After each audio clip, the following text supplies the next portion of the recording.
আজকের এই ভিডিওটা দেখলে অবশ্যই আপনার ভিডিও ভাইরাল হবে, 100% গ্যারান্টি আপনার ভিডিও ভাইরাল হবে। আজকের এই ভিডিওটা দেখলে ইউটিউবের ভিডিও ভাইরাল করার জন্য কয়েকটি টিপস আছে। আপনার চ্যানেলে কিভাবে আপলোড দিবেন সব ফুল ভিডিওটা দেখবেন, স্কিপ করলে কিন্তু বুঝতে পারবেন না। তো ভিডিওটা শুরু আগে অবশ্যই চ্যানেলটা সাবস্ক্রাইব চলে যাবেন ওয়াইটি স্টুডিওর মধ্যে। আপনার হাতে থাকা ফোনের ওয়াইটি স্টুডিওর মধ্যে ঢোকার পর দেখবেন ওপেন করবেন। ওপেন করার পরে এরকম ইন্টারফেস আসবে। ইন্টারফেস কর্নারে দেখবেন একটি প্লাস চিহ্নের মধ্যে ক্লিক করবেন। ক্লিক করার পর একটা ভিডিও সিলেক্ট করবেন। সিলেক্ট করার পর নেক্সটের উপর ক্লিক করবেন। ক্লিক করার পর এখানে এরকম ইন্টারফেস চলে আসবে।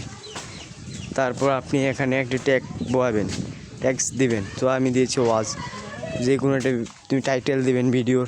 টাইটেল দেওয়ার পর তারপর আপনি টাইটেল দেওয়ার পর এখানে ক্লিক করবেন। ক্লিক করার পর এখানে আপনি পাবলিশ এটা আনলিস্টেড করে রাখবেন।